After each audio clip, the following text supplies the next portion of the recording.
I'm seeing visions through my dreams, seeing myself swimming in the universe. My ancestors gave me gifts to read cards, predict and heal. My name is Daphne, but spirit calls me bye-bye love.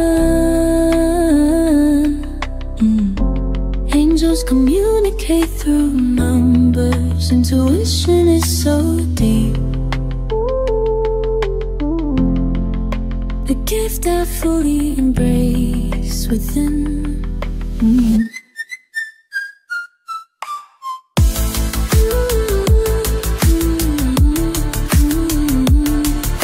Hello Libra, welcome po sa inyong reading. So this is for May the 8th to May the 14th reading.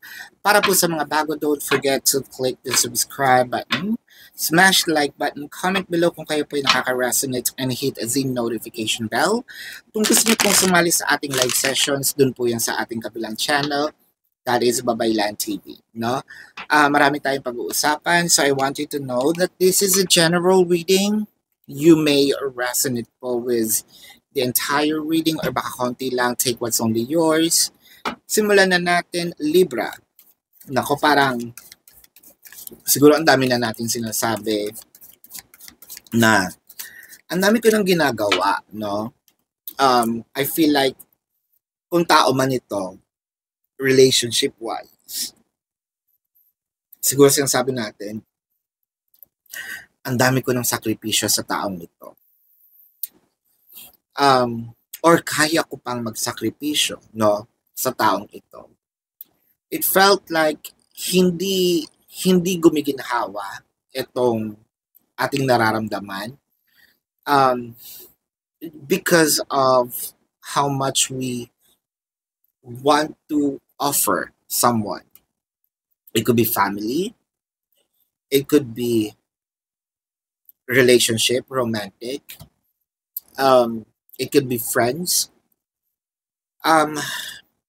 If this is an energy, it felt like hindi man lang ako nabibigyan ng pansin, no? Hindi man lang ako na-acknowledge, hindi man lang ako nabibigyan ng incentives, ayan. Hindi man lang nakikita yung mga efforts ko. I feel like I am a wallflower, no? Dito sa sitwasyon na ito. I feel like dinadaan-daanan lang ako, no? Hindi naman sa nagsi-self-pity tayo. Ang nakikita ko kasi dito, nakikita mo yung effort mo, pero yung energy sa paligid mo, parang gusto mong kumaway, yung kaltokan sila na, hoy, nag-exist ako, no? Sometimes nakakabastos, yun talaga, no? Sometimes I feel like wag na lang kaya akong kumilos, no? Para makita nyo naman yung importance ko, no? Yon.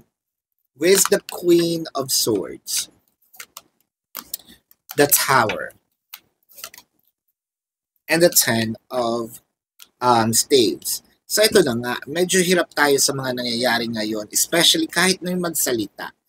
Siguro natitrigger tayo minsan, Libra, nandito yung part na siguro konting kibot sumisigaw-sigaw na tayo. Probably because of stress, probably because of what's really happening in our surroundings, probably because of you don't like at all what's really happening, kind of like burden you, no? Parang nababurden tayo sa mga bagay-bagay. And I'm seeing here transformation, not in a good way, para kasing sinasabi dito na binabago ka ng sitwasyon doon sa part na hindi ka naman kasi ganito eh. Pero ngayon kailangan mo magsalita, kailangan mong may gawin, kailangan meron kang ikilos for the sake of mabago, no? Yung ibang tao, for the sake of kailangan ko ng may gawin, kailangan ko ng umaray, no? Let's clarify the Tower. The Tower is clarified by the Six of Vessels and the Five of Swords. Probably this might be a tough love. Unahin natin yung relationship. Siguro nandito ka sa natitrigger ka. Nasasabi mo, minsan hindi mo sinasabi, minsan paulit-ulit ka nang sinasabi. But you feel like you want to win in this, battle of, anong tawag dito? Fog of war. Kaso, ang nagiging siste, hindi ka manalo-nalo dahil parang feeling mo, well, with the Six of Vessels,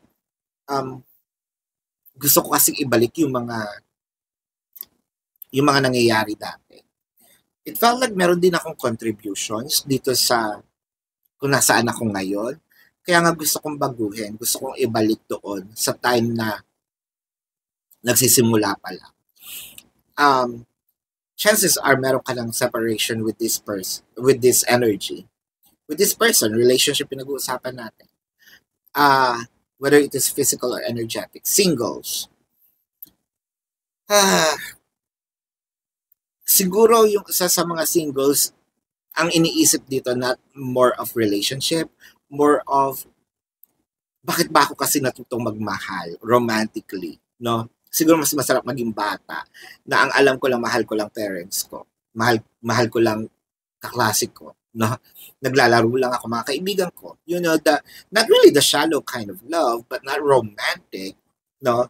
It's also a different kind of love, pero hindi ako yung nasasaktan ng yung merong suntok, no, sa puso. It also feels like mas gusto niyo sana, naiisip niyo, sana pala hindi ko na lang natutunan magkaroon ng emotion, no?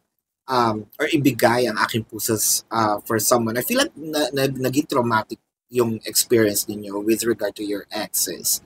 Sa mga crushes, no labels,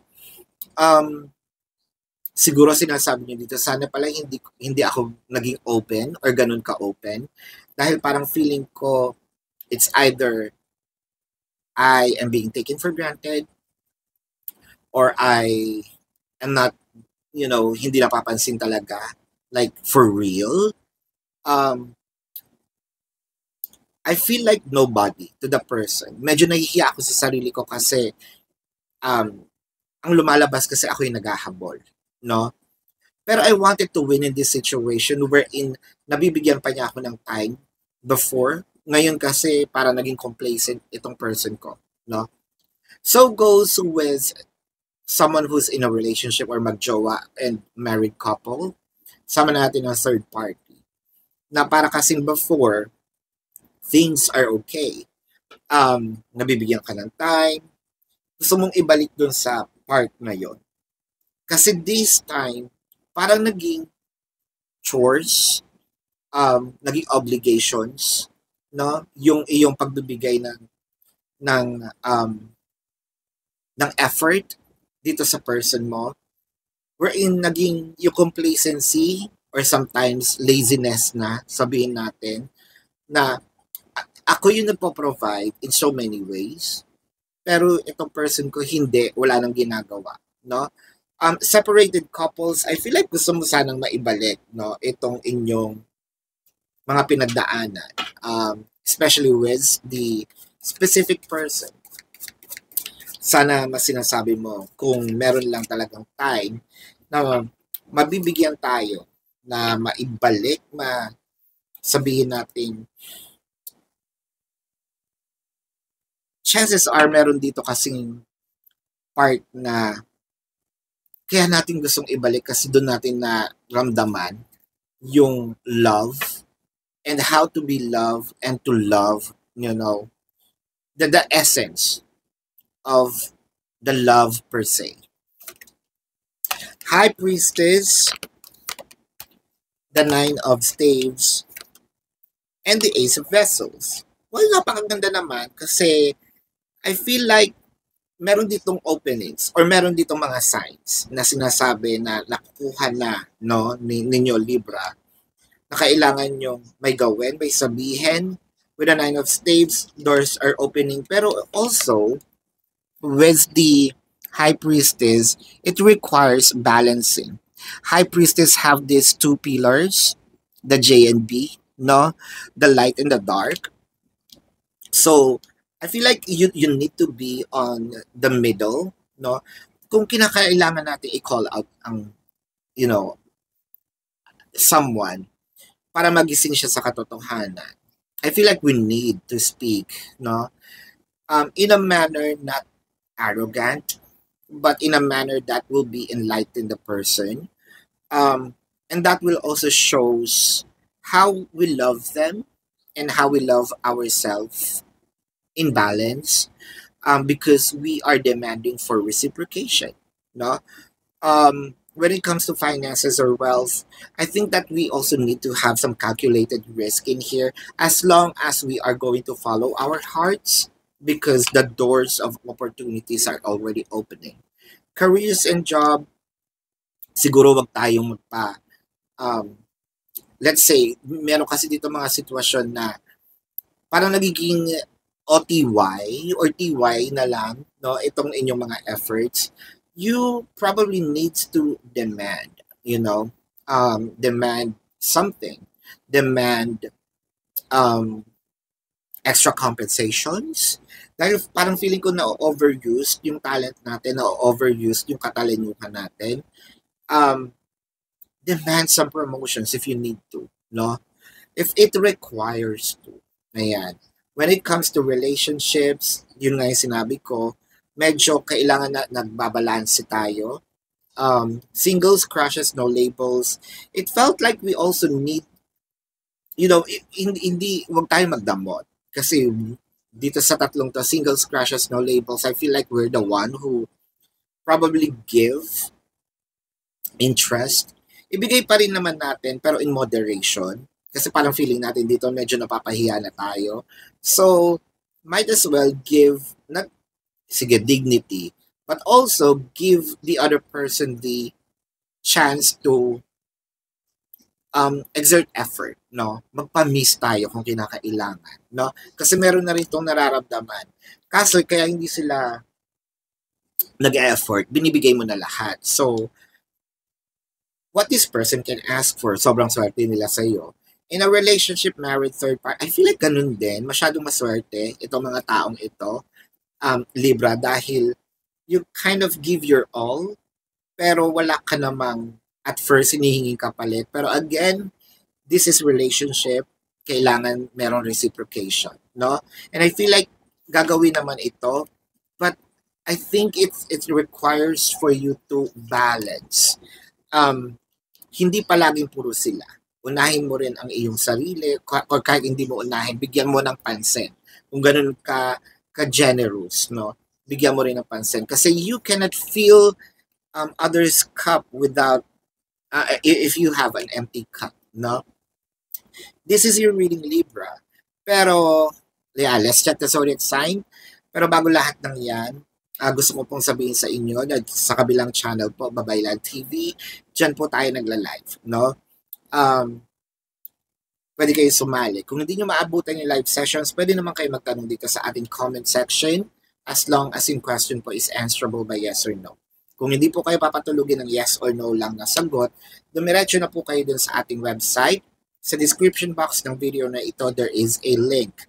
Click the link, you will be routed to my website. Nandun po yung information, name, number, QR code, amount per questions for your reference. Take advantage of the 4 questions plus 1 kasi discounted po yun. And if you want to book a private reading, nandun din po siya. Let's check the zodiac sign of your person. Again, this can be their sun sign or a placement in their chart. Pisces, Leo, Sagittarius, Scorpio. Ayan. Yan lang po. So this is your reading. Love and light to you. Namaste. See you po sa susunod na readings. Goodbye.